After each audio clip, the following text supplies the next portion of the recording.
Okay बच्चों, तो अब जो है आपके पास मैंने एक डायग्राम ड्रा किया है और ये क्लाइंट सर्वर आर्किटेक्चर है। क्या है? Client server architecture, client server network architecture, ये जो डायग्राम है, ठीक है। और ये देखिए, इसमें मैंने बताया था आर्किटेक्चर क्या होता है, किस तरह आप अपने नेटवर्क से मुतालिक जो डिवाइसेस हैं उनको कैसे आप अरेंज करते हैं और कैसे आप उनको जोड़ते हैं, ठीक है। अब इस आर्किटेक्चर में मैं इसको थोड़ी सी लेबलिंग कर लेता हूँ। ये है आपका सर्वर, ठीक है। और सर्वर को मैं थोड़ा सा डिफरेंट तरीके से ड्रॉ करता हूँ। सर्वर को बस मैं ऐसे ड्रॉ करता हूँ, उसको स्क्रीन नहीं बनाता। ये मेरा सर्वर है, ठीक है। तो ये मेरा जो है सर्वर है, ठीक है। और लेट्स सपोज ये प्रिंटर है, ये PC1 है, ये PC2 है, ठीक है। और लेट्स सपोज ये PC3 है, राइट। Okay fine.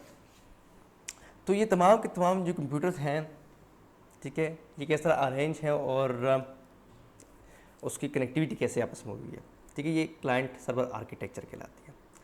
इसमें आप ये देखें कि जो तमाम के तमाम क्लाइंट्स हैं वो स्विच के साथ कनेक्टेड है और फिर स्विच आगे जाके सर्वर के साथ कनेक्टेड है। ये बीच में जो लाइंस मैंने ड्रॉ की हैं, ये क्या है? ये तार है। ये नेटवर्क की केबल भी हो सकती है, ठीक है। मैं थोड़ा सा आपका कलर चेंज कर लेता हूँ, ठीक है। तो ये जो तार नज़र आ रही है ना आपको, ये पर्पल वाली जितनी भी तारें हैं ना, ये नेटवर्क केबल्स हैं। आप ट्विस्टेड पेयर केबल इसको कह लें।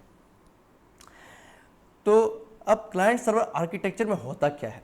देखिए, होता इस तरह है कि मिसाल के तौर पे अगर मैं आपको स्कूल की मिसाल दूं तो जो बेहतरीन स्कूल होते हैं, अच्छे स्कूल होते हैं, उसके अंदर क्या होता है, जब बच्चे जाते हैं तो हर बच्चे को अपना यूज़र नेम दिया जाता है, पासवर्ड दिया जाता है, ठीक है। और उन यूज़र नेम और पासवर्ड की मदद से वो अपने स्कूल की लैब के अंदर किसी टाइम भी जाके, ठीक है, उसके अंदर लॉगिन हो सकते हैं, ठीक है। और अगर आपको ये एक्सपीरियंस हुआ हो कि अगर आप किसी भी कंप्यूटर पर लॉगिन हो जाते हैं तो आपने अगर अपने डेस्कटॉप के ऊपर कुछ चीज़ डाउनलोड किया है और आप लॉग आउट हो जाते हैं और अपने दूसरे कंप्यूटर पे, किसी दूसरी लैब के दूसरे कंप्यूटर पर बैठ जाते हैं और आप लॉगिन करते हैं, तो आपका जो डेस्कटॉप है वही डेस्कटॉप आपको वहीं पे वहाँ पर भी शो हो रहा होता है। यानी आपका डेस्कटॉप आपके साथ घूम फिर रहा होता है। अब जिस कंप्यूटर पे लॉगिन होंगे वही डेस्कटॉप आपको हर टाइम शो होगा जो आपको पिछले कंप्यूटर में शो हुआ था। ये ऐसे कैसे हो सकता है? आपने तो कंप्यूटर, एक कंप्यूटर पे काम किया, फिर दूसरे कंप्यूटर पे चले गए, उस पर तो वो चीज़ें नहीं होनी चाहिए जो पिछले कंप्यूटर पे आपने डाउनलोड करके रखी होती हैं, लेकिन फिर भी आपको नज़र आ रहे होते हैं। आपके जितने डाउनलोडेड फाइल्स होती हैं या जितने अपने डॉक्यूमेंट्स होते हैं जो आपका डेस्कटॉप है, सारा आपको नज़र आ रहा होता है। उसकी क्या वजह है? उसकी वजह ये होता है कि जो आपका जो यूज़र नेम और पासवर्ड होते हैं ना, वो सर्वर के कंप्यूटर के अंदर जो है क्रिएट किए गए हैं। और इस सर्वर को जो है कौन मैनेज कर रहा होता है? एक बंदा होता है, उसको हम कहते हैं नेटवर्क एडमिनिस्ट्रेटर। और उसने जो है फॉर एग्जांपल यूज़र 1 के नाम से एक यूज़र बनाया होता है, इसके अंदर स्टोर किया होता है user 2, user 3, so on and so fourth. तो यूज़र नेम उसने बनाए होते, पासवर्ड बनाए होते, तो आपको यूज़र नेम और पासवर्ड उसने दिया होता है, तमाम स्टूडेंट्स को दिए होते हैं। तो जो ही आप बेसिकली लॉगिन होते हैं किसी भी कंप्यूटर से, तो आपका डेस्कटॉप, आपके डॉक्यूमेंट, सारा कुछ जो है सर्वर के अंदर स्टोर होता है। और वो जो डेस्कटॉप और डॉक्यूमेंट होते हैं वो इस तार के ज़रिए, स्विच के ज़रिए आपके कंप्यूटर, जिस कंप्यूटर के अंदर आपने लॉगिन किया होता है, वहाँ पे जो है वो आपको डिस्प्ले हो जाता है। और आप जहाँ पे वहाँ पे उसको यूज़ करें, फाइल्स क्रिएट करें, और बेशक जब लॉग आउट करें तो जैसे आप लॉग आउट करते हैं तो आपकी जितनी भी अपडेटेड डेस्कटॉप होता है वो सारा को सारा जो है वो स्टार के ज़रिए वापस सर्वर में सेव हो जाता है। तो इसी तरह फिर आप किसी भी कंप्यूटर पे बैठ जाएं और वहाँ पे लॉगिन होने की कोशिश करें, तो जो आपने यहाँ पे जो काम किया होगा PC2 में लेट्स सपोज, तो वो सारा का सारा काम वापस रेप्लिकेट होकर आपके PC1 पे आ जाएगा और आपको वही काम जो आपने PC2 के ऊपर के अंदर जो चीज़ें आपने सेव की हुई थी वही PC1 के अंदर आपको सारी नज़र आनी शुरू हो जाएंगी, ठीक है।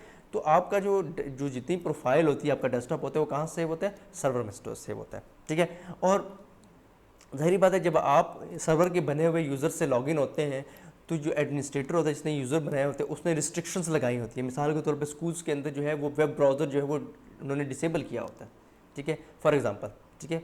वैसे तो ये अच्छा आइडिया नहीं है कि आप वेब ब्राउज़र को डिसेबल करें, ठीक है, लेकिन लेट्स सपोज किसी ने डिसेबल किया या किसी ने या सिस्टम एडमिनिस्ट्रेटर ने इस तरह किया हुआ है कि कोई बंदा यूज़र 1 अगर लॉगिन हो तो इस PC1 के अंदर जो डी ड्राइव है वो गायब हो जाए, वो इसको नज़र ना आए, ठीक है। तो बहुत सारी जो रिस्ट्रिक्शंस है वो सर्वर ने लगाई होती हैं, ठीक है। और कभी भी ऐसा भी होता है कि जो एडमिनिस्ट्रेटर होता है उसने यूज़र, जो सर्वर कंप्यूटर होता है वो चूँकि पावरफुल कंप्यूटर होता है, उसकी हार्ड डिस्क बहुत ज़्यादा होती है, टेराबाइट्स में होती है। तो हार्ड डिस्क उसने क्या किया होता है, यूज़र्स को ना, जो हार्ड डिस्क टेराबाइट्स में होती है ना, उसके कुछ पोर्शन जो है वो इस यूज़र को दिया होता है, ठीक है। और यूज़र जो है अपना इस पोर्शन में अपने जो है असाइनमेंट सेव कर सकता है, सारा कुछ सेव कर सकता है, ठीक है। तो वो बेसिकली यहाँ से जो है वो उसको यहाँ जैसे वो लॉगिन होता है तो उसको शेयर ड्राइव जो है यहाँ पे इस कंप्यूटर में नज़र आती है, ठीक है। जिस कंप्यूटर के अंदर जब आप जाएंगे ना तो वहाँ पे आपको नज़र आती है, ठीक है। और वहाँ पे आप फिर अपनी फाइल भी सेव कर सकते हैं। जब आप फाइल सेव करेंगे तो बेसिकली वो इस कंप्यूटर PC1 में सेव नहीं होती, वो सर्वर के अंदर जाके सेव होती हैं, ठीक है। तभी ऐसा होता है कि जब आप यहाँ लॉग आउट होते हैं PC1 पे तो PC3 पे सपोज लॉगिन होते हैं तो वहाँ पे भी आपको वही फाइल सारा कुछ नज़र आता है। क्यों? वो सारे की सारी फाइल, सारे के सारे स्पेस जो है वो कहाँ से, सर्वर से वो जो है वो एक्सेस होती है, ठीक है। तो इसमें ये होता है कि क्लाइंट सर्वर आर्किटेक्चर में ये होता है कि सर्वर जो है आपको सर्विसेज प्रोवाइड कर रहा है। क्या सर्विस प्रोवाइड कर रहा है?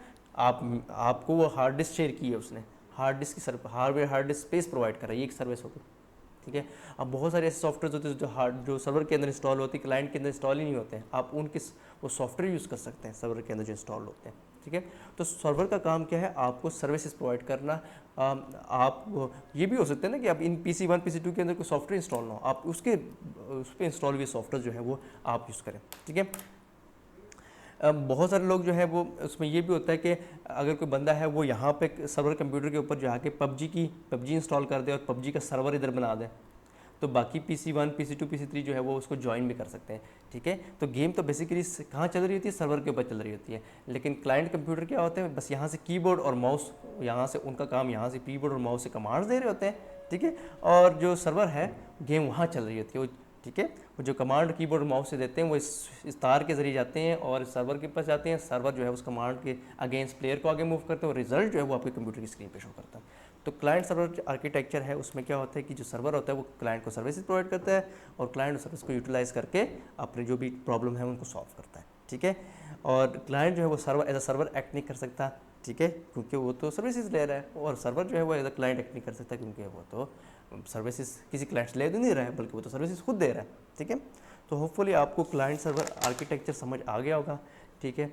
और अगर आपको समझ नहीं आया तो आप यूट्यूब वीडियो पे कमेंट कर सकते हैं। Thank you very much.